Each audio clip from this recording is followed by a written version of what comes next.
Bill, you're speaking out the Joe, right? Josh is speaking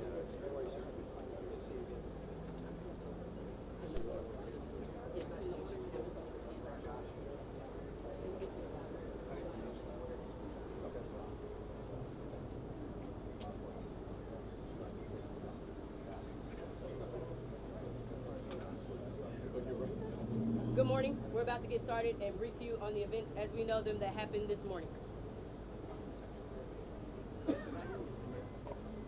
All right. Let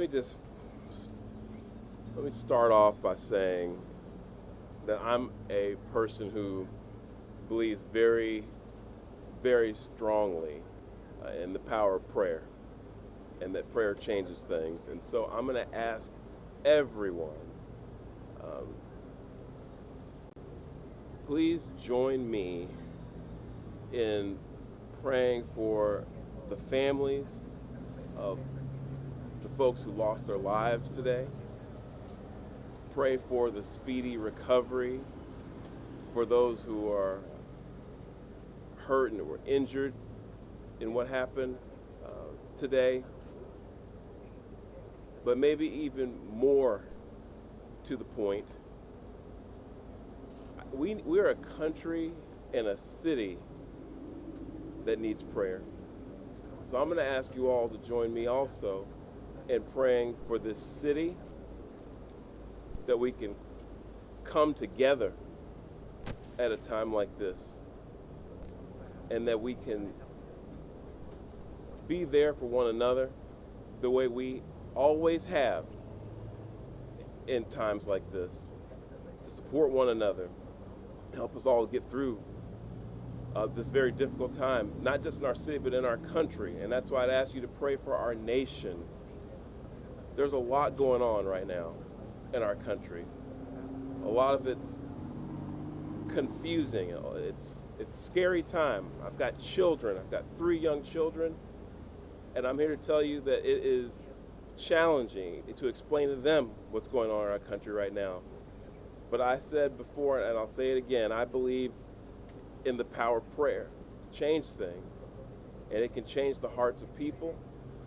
It can change this country, it can change the city. So please pray for everyone who is affected by today's tragedy.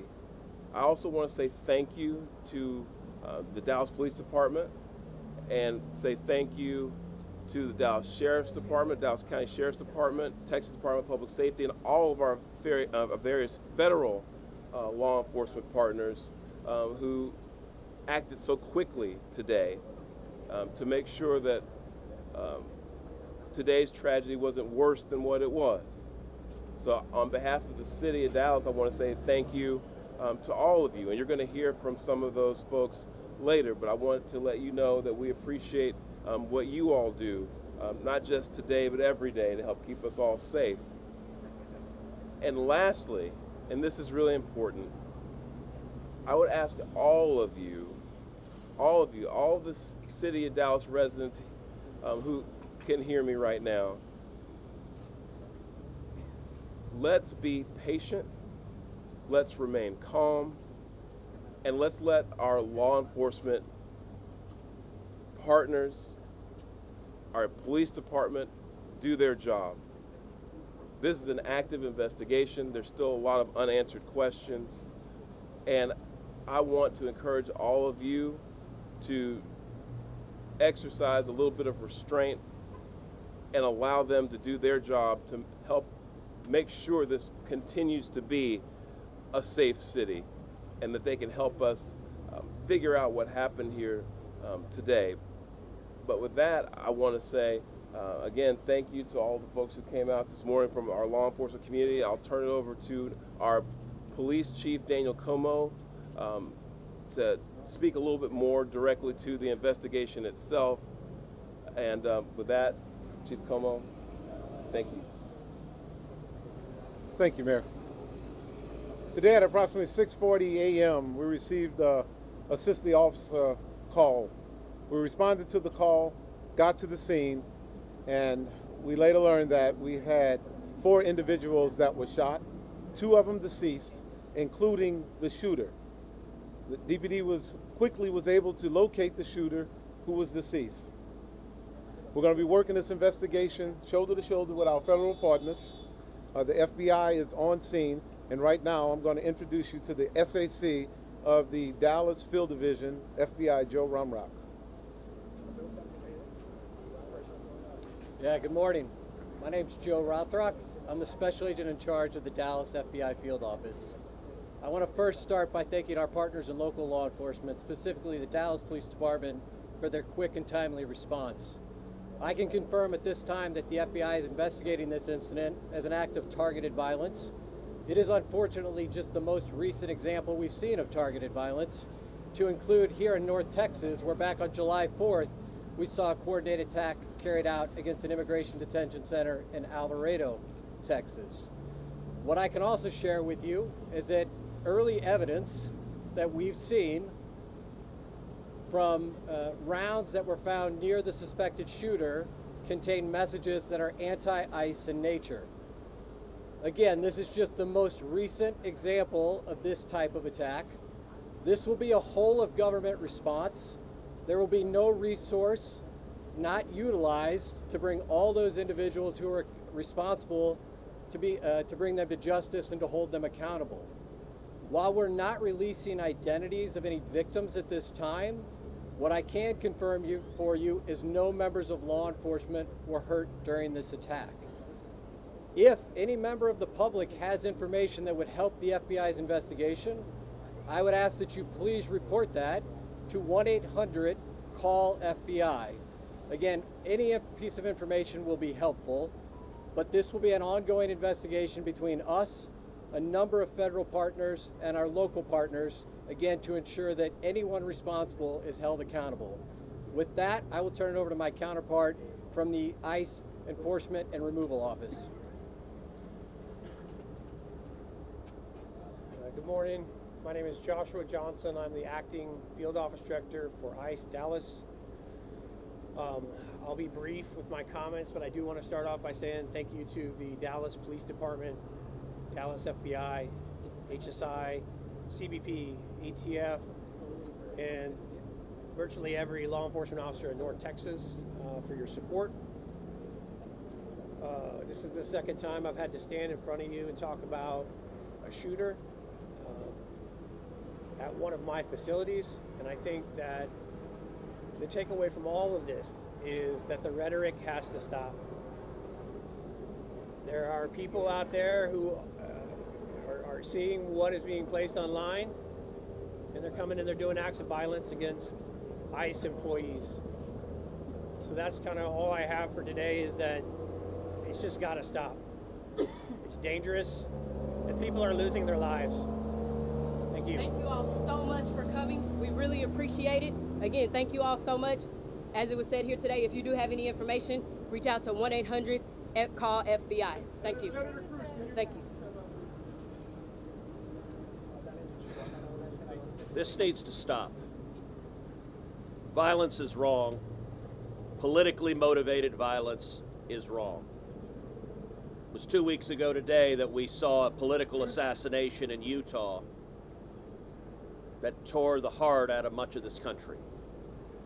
This is the third shooting in Texas directed at ICE or CBP. This must stop. To every politician who is using rhetoric demonizing ICE and demonizing CBP, stop.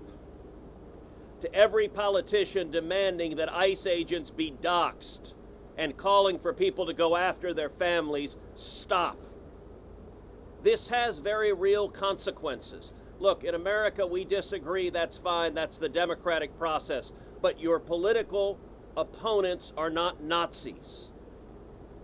We need to learn to work together without demonizing each other, without attacking each other, and I want to say thank you. I want to say thank you to the brave men and women of law enforcement. I want to say thank you to the brave men and women of ICE and CBP, and everyone who puts their lives on the line to keep us safe.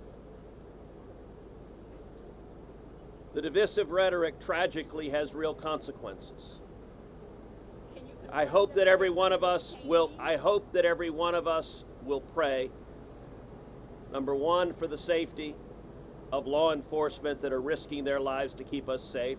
Number two, for the health of those who were shot and injured today. We still don't know the full details of who was injured, but for the families also of the victims of this shooting. Violence has no place. It is wrong. And we should come together. If we want to have a debate about immigration policies, we can do so in the halls of Congress without demonizing each other, and especially without demonizing the men and women who every day put on a badge and go risk their lives to keep us safe. And we should not be putting language out there that inspires madmen to commit evil crimes. Our prayers are with the men and women of law enforcement, and we ought to come together and have some decency across the political aisle to say this violence is wrong and it needs to stop. Senator, have you been told that immigrant detainees were the victims of today's shooting? My understanding is the details of who the victims are still being ascertained, so I don't want to go ahead of law enforcement releasing these details. What they have said is that no law enforcement was injured, and so that's a natural inference, but I don't know the details. Special Agent, can you talk a little bit about some of the evidence you mentioned earlier? Just for clarity, I think there could be a lot of questions. Our understanding is that some of the shell casings had specific writing that was relevant to the movement. Can you give us more information? So I'm not going to go into any more details at this time. We will come back to you when we have more details to share. Again, our goal here will be transparency as those details become available, but we are still in the early stages of an investigation. Information is still coming in. When we have more details, we will come back to this group. And just clarity as well on the victims. I think it's a question that people are asking. Can we just get clarity to make sure we're reporting and transparency on who the victims were? I'm not going to be identifying victims at this time. The only thing I will confirm at this time is no law enforcement was injured. Certainly you can respect law enforcement's need to make notifications. Why are we not saying that they were the detainees that were shot? At this point in time, we're not going to take any additional questions from law enforcement. Again, I'd ask for you to respect the fact that this is an ongoing investigation, and as more details come available. We're not asking for the names of the victims. I understand. General sense I will. if the victims are the detainees. The only thing I can say right now is no law enforcement was injured this morning as part of the attack. I won't be taking any more questions, neither will law enforcement this time. We'll come back to you later today or in the coming days when we have additional information. Thank you for your time. Thank you a lot.